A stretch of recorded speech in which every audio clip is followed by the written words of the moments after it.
Baik. Assalamualaikum warahmatullahi wabarakatuh. Perkenalkan, saya Nanda Izin Meotia Siva, dan rekan-rekan saya yaitu ada Atikah Maulida Azahra, lalu Irdan Muzaki, lalu Lilia Sinatori Aisyah, lalu Muhammad Sabik Asidki. Kami dari kelompok KKN UNS 195 akan mempresentasikan artikel ilmiah yaitu dengan judul Pelatihan Pembuatan Pestisida Nabati dan Fotosintetik Bakteria kepada Petani Padi Desa Jati, Kecamatan Jaten. Next. Baik, sebelum kita memasuki pada bagian pembahasan, berikut ini terdapat beberapa pendahuluan. Seperti yang kita tahu bahwa komoditas padi ini memiliki peran yang sangat penting pada perekonomian dan ketahanan pangan di Indonesia. Namun, banyak faktor yang mempengaruhi produktivitas dan stabilitas produksi padi di Indonesia, misalnya seperti adanya perubahan iklim, kemudian fluktuasi harga, dan juga adanya permasalahan seperti hama dan juga penyakit pada tanaman. Beberapa petani di Indonesia itu masih menerapkan budidaya padi secara konvensional, di mana dengan menggunakan input kimia untuk meningkatkan produktivitas pertanian. Petani di Desa Jati, khususnya, hal tersebut masih mengandalkan input kimia atau masih menggunakan budidaya secara konvensional untuk menunjang usaha taninya, serta masih belum mempercayai keefektifan penggunaan input pertanian berbahan organik.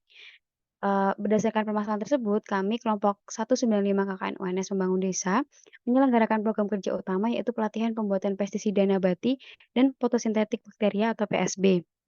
Program tersebut dilakukan bertujuan untuk memberikan pengetahuan dan pelatihan kepada petani di Desa Jati serta membuat mereka beralih ke input organik.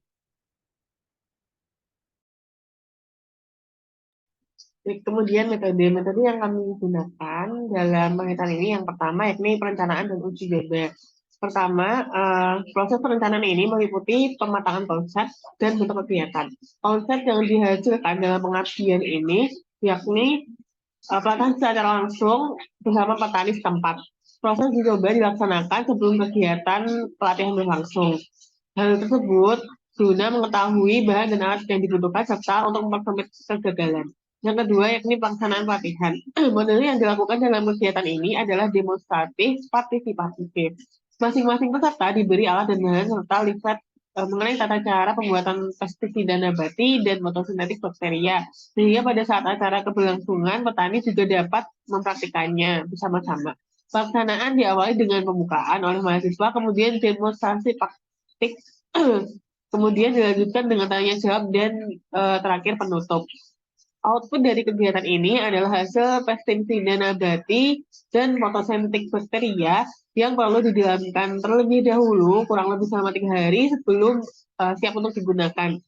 Yang ketiga yakni evaluasi kegiatan. Setelah kegiatan terlaksana, kemudian dilaksanakan evaluasi mengenai keberjalanan acara, serta rutin menanyakan kepada petani mengenai perkembangan pestisida nabati masing-masing petani. Nah, next. Baik, masuk ke dalam pembahasan. Jadi, kuliah kerja nyata KKN Universitas 11 Maret Surakarta Membangun Desa ini dilaksanakan pada tanggal 11 Juli hingga 25 Agustus 2023.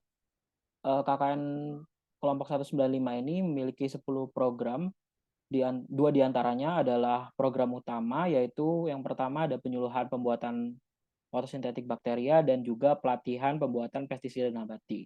Yang pertama ada penyuluhan pembuatan fotosintetik bakteria, itu dilaksanakan pada hari Selasa tanggal 25 Juli tahun 2023. Kegiatan ini melibatkan beberapa mahasiswa dari Prodi Agribisnis Fakultas Pertanian dengan kegiatan yang diawali dengan pemaparan tentang bagaimana bakteri, tentang apa itu bakteri fotosintesis, mekanisme kerja, dan juga bagaimana aplikasi dari fotosintetik bakteria ini. Lalu dilanjutkan dengan sesi tanya jawab oleh petani kepada mahasiswa. Selanjutnya, untuk pengertiannya sendiri, bakteri fotosintesis itu merupakan yaitu bakteri autotrof yang dapat berfotosintesis. Jadi fungsi bakteri fotosintesis ini adalah membantu tanaman untuk menangkap energi matahari. Matahari menjadi energi yang siap dimanfaatkan oleh tanaman secara maksimal, sehingga tanaman ini selalu terlihat subur dan segar.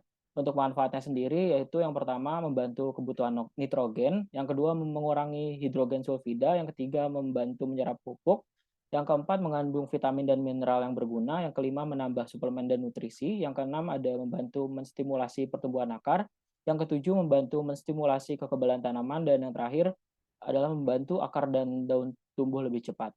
Untuk cara pembuatannya sendiri itu cukup mudah, yaitu telur dicampurkan dengan vetsin, kemudian diaduk merata menggunakan sendok atau bisa menggunakan blender.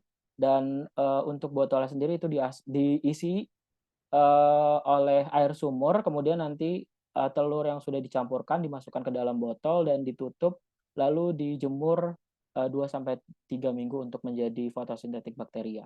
Untuk pengaplikasiannya sendiri itu untuk tanaman seperti cabai, tomat, dan terong itu 0,25 sampai 0, liter per tanaman.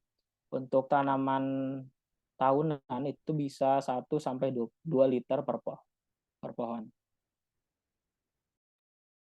Berikutnya yaitu pelatihan pembuatan pestisida nabati.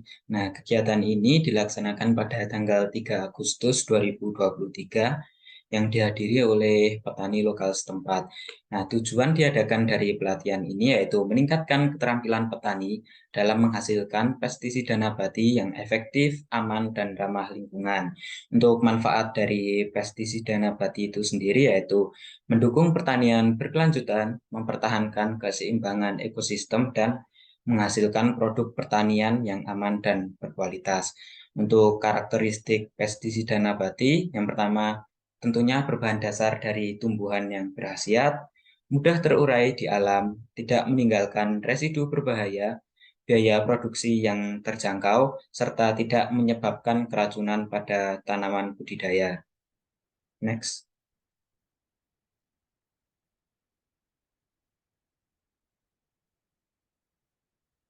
Selanjutnya ada kekurangan dari pestisida nabati. Yang pertama, efektivitas cenderung lebih rendah. Yang kedua, memerlukan pengetahuan dan keterampilan khusus dalam pembuatannya.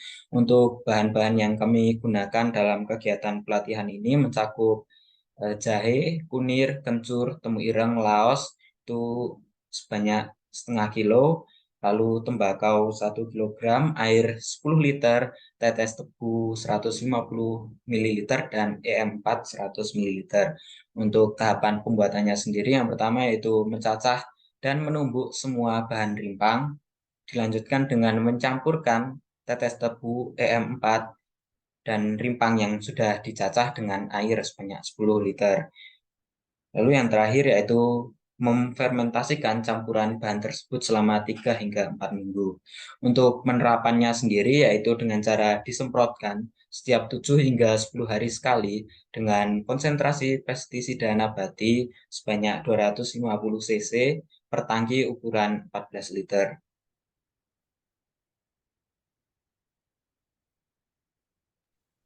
Baik, jadi kesimpulan di sini, jurnal ini mendeskripsikan program kerja utama yang dilakukan oleh KKN Membangun Desa Kelompok 195, yaitu pelatihan pembuatan fotosintetik bakteria dan pestisida nabati di Dusun Jetis, Desa Jati, Kecamatan Jaten.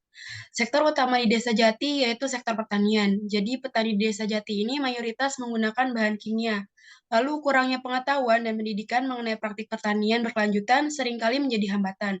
Maka dari itu, tujuan kegiatan pelatihan pembuatan fotosintetik bakteria di sini dan pestisida nabati yaitu agar petani Desa Jati, Kecamatan Jaten dapat memanfaatkan fotosintetik bakteria dan pestisida nabati untuk membantu pertumbuhan tanaman dengan baik. Manfaat dari PSB sendiri yaitu membantu tanaman untuk menangkap energi matahari menjadi energi yang siap dimanfaatkan oleh tanaman secara maksimal sehingga tanaman selalu terlihat subur dan segar. Manfaat dari pestisida nabati yaitu dapat mengendalikan serangan hama pada tanaman, lalu mengurangi penggunaan pestisida yang berbahaya bagi kesehatan lingkungan, dan meningkatkan kesejahteraan petani karena dapat mengurangi biaya produksi. Baik, sekian presentasi dari kami. Mohon maaf bila ada kekurangan. Terima kasih. Wassalamualaikum warahmatullahi wabarakatuh.